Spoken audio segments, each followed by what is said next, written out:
mentioned, my name is Otto. I am the General Manager of the Self-Propelled Forage Harvester Business Unit in Holland.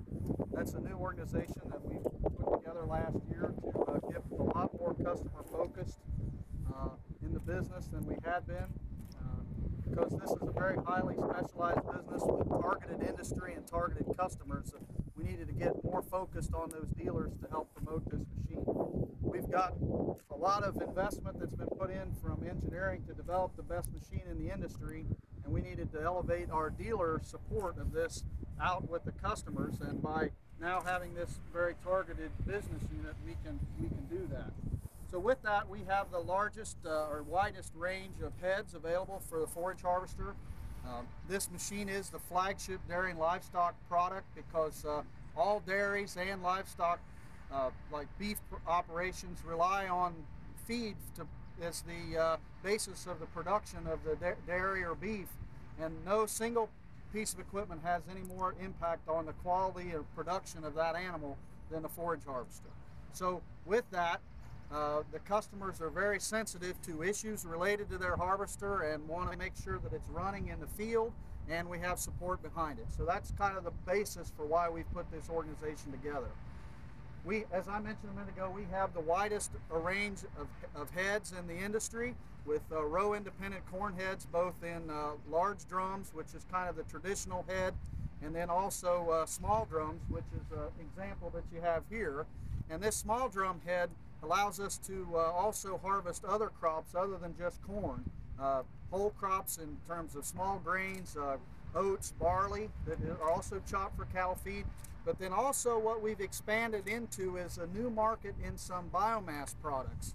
And we're now looking and working with a couple universities on some studies for energy cane, which is a variety or very close in relation to sugar cane, but it has a very high starch content and is a very good crop for ethanol production. And we have a couple different plants that are coming online to do this, and we're working with two different universities, one in Texas and another organization in California, to chop this energy cane, which in the past has only been able to be harvested by a sugar cane harvester, because they will cut it into 18-inch billets and harvest it at about 3 miles an hour, one row, with the sugar cane harvester. The problem with that is the productivity of that machine is so slow, it drags out the time to harvest, which makes the whole business model not work well. This self-propelled forage harvester, with some modifications to the head that you see in front of you, we're able to harvest 20 feet at 5 to 6 miles an hour, which is a tremendous difference in efficiency in harvest.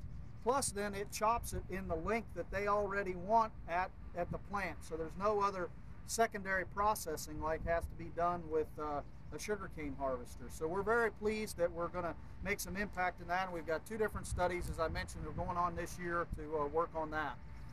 Also, as I mentioned, we have some other head options. One is a willow head that is or a coppice head that's actually used to cut willow and poplar, soft woods. And we have customers in New York that we're doing some work with that have purchased these heads from us, that are selling this crop to a biorefinery and using it to make ethanol, and also some other biogas products.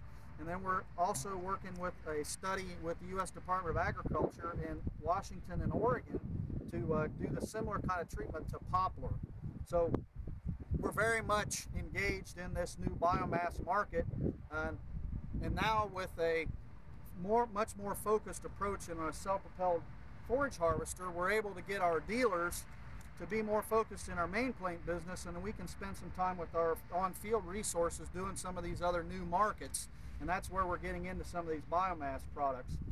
And then another project that we have is in corn stover in Iowa. We're doing some work with that. Most everyone's familiar with baling corn stover, which this baler does a terrific job, and we've got projects going on with that. But we're also working with Iowa State to look at a study of chopping corn stover with a forage harvester, and then using the infrastructure that's already in place with silage trucks and other things to haul that to the biorefinery.